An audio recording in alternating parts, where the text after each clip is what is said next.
Ihe m na-aga ikwu ngala ugbu ọ nọ na nwoke, ọ nọ na nwaanyị. Ụfọdụ ndị mmadụ gị ịkọ akụkọ onye ha na ha mekọrọ ihe, ha kọọ ya nke ọ ga-adị nnọọ ka onye ahụ dị evil. Mana nga nwaanyị na-apụta ya sị di ya sị ya sị di ya mgbe niile gị kpọrọ di gị n'ọnụ, mgbe niile gị kpọrọ di gị n'ọnụ. Onye ahụ ị na-akọrọ ga na-ahụta reason di gị ji na-agba ụsụ ọ ji na-eme ihe ọ na-eme site n'otu esi epresent ga mata gị na di gị ahụ. Akọla ka ị kọgbuo, n'ihi na onye ị na-agwa na-eleru gị anya site na ihe ị na-ekwu ka o ji ama otu o si dịrị onye ị na-ekwu maka ya. Ụmụnne m, ọkwa unu chetara picture di na nwaanyị nọ m bịara bịa post o kwuo maka ihe nwoke nọ mere nwunye be last year, sometime yes last year. Ihe na owu di na nwaanyị o, nwaanyị nọ ugbu a mụkwarala di ya ụmụ. Unu amarala n'ihe ịmụ nwa bụ aga.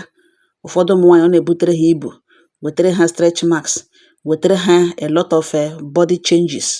Nwa agbọghọbịa aga ha ahụ nwa agbọghọbịa apụọ. Ọ ya ka nwata nwoke nwere nwa side chick ya na ya abụọ na-agbọgbọrị.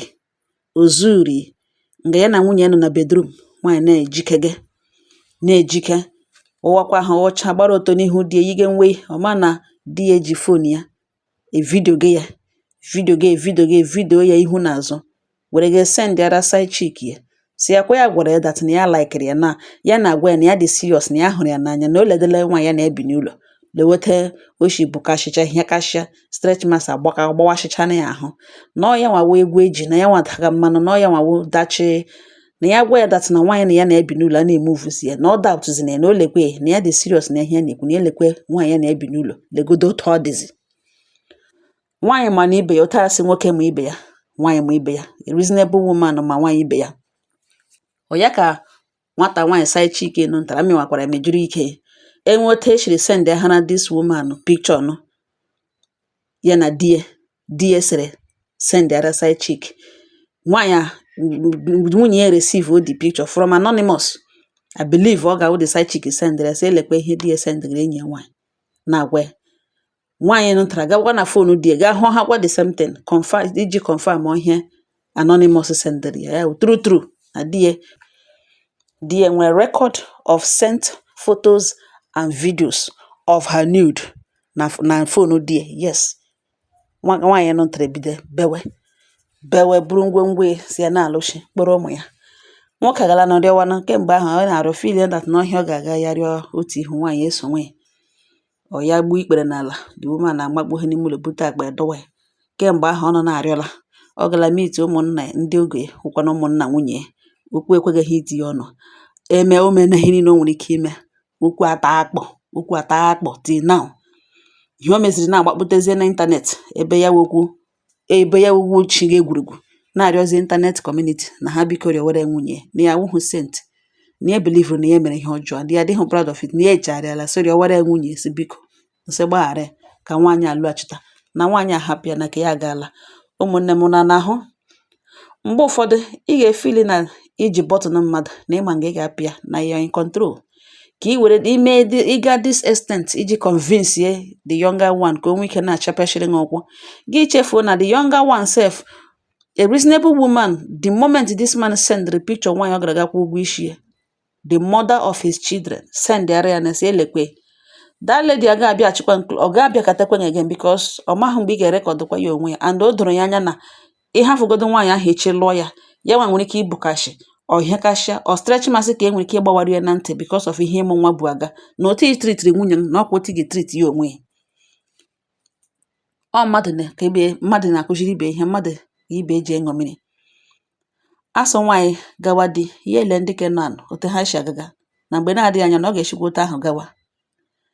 O werela n'ihe a sendịara the lady emeghe one way or the other ya eruo nwunye ya aka in order to save her fellow woman. Nwoke na ugbo burugodo ego eshi nga full trailer load of money. That lady ga like ịnara that money mana ọ gaghị like this type of man ịlụ ya n'ihi na ọ lụọ ya echi ya mụọkwa nwa. Ihe o mere nwaanyị a nwunye ka isi ọkwa ihe ọ ga-emekwe. Enwe nwa agbọghọbịa no matter your figure enweghị any guarantee na ibucha fim a 9 months na ị ka ga-akwụkwa n'egwu na ibucha ya 9 months na ị ka ga-awụkwa tamtam na ị ga-alaghachikwa back to otu ede before gị mụọ nwa. Enweghị any guarantee, enweghị any assurance to that. Unu ahụna na ụmụnne m, ọ gịnị butere ya? Mgbe mmadụ filiri na ya ma onye ya na-ebi, na ya ma onye ya na-ebi, ya ma the button, na ihe ọ ga-eri ọ highest ya egbe ikpere bee akwa. Even some of our celebrities na-ebelieve hụ na nwunye ha dewere n'ụlọ nwere cross line, nwere limit to ihe ha nwere ike iteke. Ma mgbe ha chere na ha ma nwunye ha ọfụma, maruo ya ala, highest this woman loves me too much, with ụmụ anọ, ọ pụkwa na onye ga-alụ ya, ọgwụ na-ekwe apụ, a whole celebrity like me, gị mee ihe sọrọ ṅụ without the woman's consent, gị isi ya n'azụ gaga lụọ nwaanyị, kwụọ ụgwọ isi ya, lụọ nwee obi abụọ. Some of them believe be na ihe mere ha, ihe ha nọ n'ime ya today. You can't force people to be with you. Ọ dị possible. Ihe onye chọrọ wụ ihe onye chọrọ. Ihe onye na-achọghị, ọwa dot ka a na-ekwu okwu ya. There is no marriage in heaven. Marriage ahụhụ force. Mana ụmụaka wụ mandatory responsibilities to bring them up. Ụmụaka ịkpọpụtara na onwe gị azụ ha. That is the main thing. Ọwụ ụdịdị the marriage. Marriage wụ ọnụ between two adults. Ma ọ wụ na ha abụọ chịkọ aka ọnụ chọ ka ha nọrọ n'ime marriage, ha abụọ ga-anọ n'ime marriage. Mana ofu onye feel that na ọwụhụ na ya ga-eme ihe sọrọ ya this and that. The other one away in.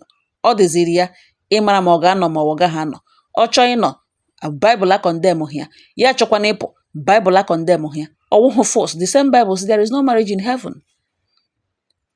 So mgbe gị na mmadụ nọ n'ime union, kpachapụ anya mara ihe gị na onye ahụ, mara ihe otu isi akpaso onye ahụ agwa. O filiri na ya ma nwunye too much, na ụta stretch mark gbakashịrị n'ahụ, na enweghị ya ga-eme ya highest ya si ya sorry ka aha gaa. Mana nwaanyị ebuole n'akpa ya, ya bịa chọtazie ghọtazie na yes, na nwaanyị a truly apart from stretch marks, ọ bakwara ya uru. Ma ọwụ ụmụ agbọghọ ndị ka ọzọ nọghị ya. The same girl ekwere butere okwu n'ugbo na o sere sendere ya, ọ gaala nọ okekwedị girl agbalagadasị ya wụrụ ọgwụ ya tụkwa ya. Ọka ọlụọ ya echi stretch marks ka ị gbakwa ya na o se ha ege sendere the next side chick, because ọ mmadụ na-akụziri ibe ihe. Ugbu a na ọ gbarịcha na ọ rịọla this woman rịọ gakwuru ndị ọgọ ya rịọ ndị enyi ya rịọ, enweghị onye na-ekweta na ewu na-aba n'ite ahụ wit mpi abụọ. Ya ọgbapụta ha kwa na internet community ga-epost na ebe ọ na-arịọ si biko na mba ụwa nyere ya aka na ha gbatara ya ọsọ enyemaka, na ha biko na ya wụhụ sent, ya wụhụ angel, na ya eme ya meluole ya megidere nwunye, na ya ihe mere ya adịghị proud of it. Mana si biko rịọwara ya nwunye ka o gbanwee obi lụghachita back to him. Na ahụ na-arịọzi ọwụzi o bekwuteziri ugbu a na wo ndị internet community, ndị na-egbu egbu na-adọ adọ, ọwụ ndị ọ bịakwutezisi na ha biko rịọwara ya nwunye ya. You can imagine one of the internet communities ọ na-agwa wụrụzie Saida Bush. Unu gaa Lekki Saida Bush ebe ihe ọ kwuru gbasara this man, na-agwa the woman na ọnwa laghachi this and that and this. Unu mana Saida Bush onye ọwụ. Ịghọta that small girl isi adọtọ tụchadị ka ya adịdọ ha, o ji aka abụọ alụga. Ọ chọdọ ha ka ewefe ya n'akụkụ ma ọ fọzikwa. O nwere ndị na-eso ụzọ ya, ndị ọ na-enye moral. Ọ wụrụ ndị o wepụtara dị okwu sị ha rịọwa the woman. O kwuole n'obi ya, enwekwara ndị ọzọ ga-ekwukwa obi ha. Ọ gịnị kpatara ya? Mgbe mmadụ nọ ọ maghị ihe o ji. Ọ mgbe mmadụ fidiri na ya ga-eme ihe ọbụla ọ sọrọ ya na lekwe ihe ọ ga-ewe highest owe ihe dị otu a.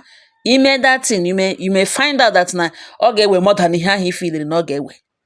Emedịla eme ma ọfọzikwa ihe ọ ga-ewe.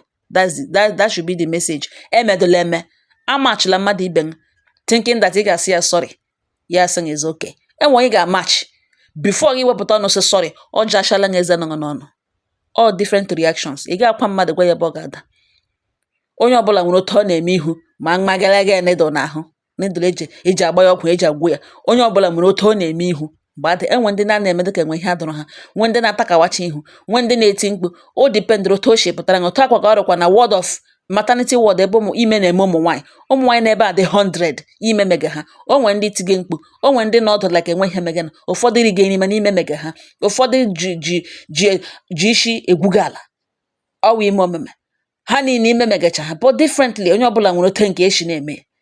Before gị match ya mmadụ thinking that highest gị si ya sorry, highest nwekwara ihe na ọ dachi ike gị gbe ikpere.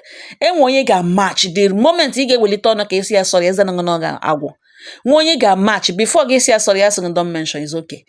People nwere different reactions when you offend them, individual reactions. ebe okwu nọ wụ ịmara ihe ahụ ga-eso okwu emene ya. Ụmụnne m, ọ ihe m sị m abịa gbotowara ọnụ the man nọzi ebe ọpịọkọ. Unu ahụnanụ otu ụwa shịta asha eze. Ikekwe nwaanyị na ugbu a hụrụ di ya n'anya, nwaanyị na-eji di ya egwu egwu, ya na-apịcha ya, na-aṅacha ya, asị onye lụrụ nwa okorobịa ọma. Emere dị ebe di ya si ya nọrọ ebe ahụ, mụkwara ya ụmụ ụkwa na ọmụhụ nwa.